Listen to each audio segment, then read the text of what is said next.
Dosa merusak akal. Makanya antum lihat orang-orang yang berbuat dosa itu akalnya rusak dia. Ya syirik. Nggak berpikir yang waras. Gimana? Batu disembah. Pohon disembah. Cincin dibilang bisa mendatangkan manfaat. Akalnya di mana? Jimat bisa menjaga dia dari malapetaka. Ini akalnya nggak waras. Orang udah mati datangi sambil nangis-nangis minta disebutkan namanya, minta rezeki, minta jabatan. Akalnya di mana? Akalnya itu. Makanya kalau kita lihat orang-orang yang berbuat syirik nggak waras akalnya dia. Atau datang ketika dia mau pemilu, nah mulai datang tuh. Mau pemilu atau pemilihan partai atau yang lainnya atau jabatan, mulai datang tuh. Dicari dah kuburan yang paling keramat sama dia. Atau yang dikubur penjahat di situ. Karena apa? Untuk jabatan. Akalnya nggak waras. Semua mesti minta kepada siapa? Kepada Allah. Yang mendatangkan maslahat Allah, yang menghilangkan musibah dan petaka hanya Allah. Allah sebutkan dalam Al-Quran. Anda mau lihat ayatnya.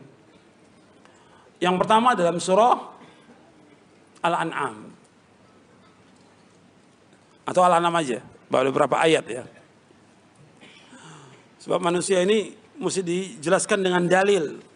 Kadang-kadang sudah dengan dalil masih ditolak juga.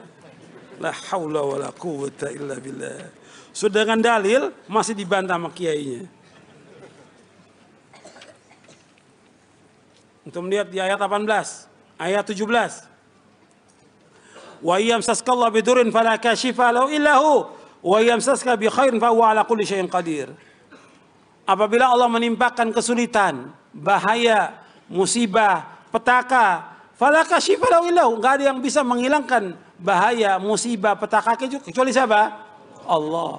Wa yamsaska bi khairin, apabila Allah mengenakan kepada kalian kebaikan, fa huwa ala kulli syai'in qadir, Allah Maha berkuasa atas segala sesuatu. Semuanya Allah yang dapat menghilangkan, enggak ada yang lain. Mesti datangnya kepada siapa? Kepada Allah, bukan kepada kuburan. Sampai datang kepada kadang-kadang ditanya orang yang paling sakti atau nenek-nenek atau yang lainnya. Sampai ada yang ibadah dibawa sesaji supaya urusannya itu beres ke Nyai Roro Kidul di sini Pelabuhan Ratu. Akalnya di mana? Nggak waras akalnya. Coba bawa sesaji, motong sapi, motong segala macam sudah di sana. Sampai yang sudah kata punya gelar doktor, insinyur, mau bangun, mesti motong apa? Motong apa?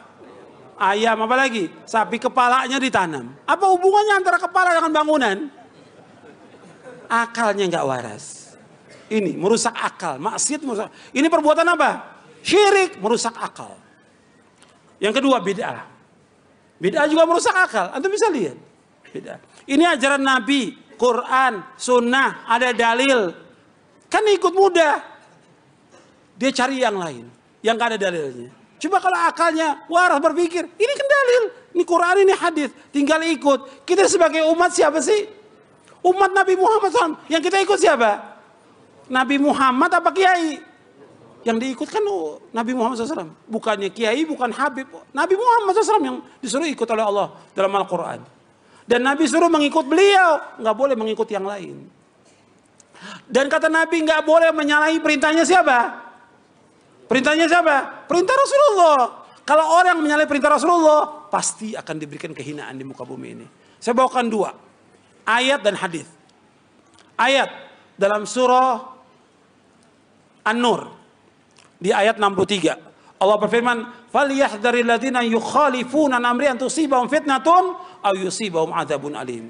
Hendaklah berhati-hati orang-orang yang menyalahi perintahnya Rasulullah akan terkena fitnah atau azab yang pedih.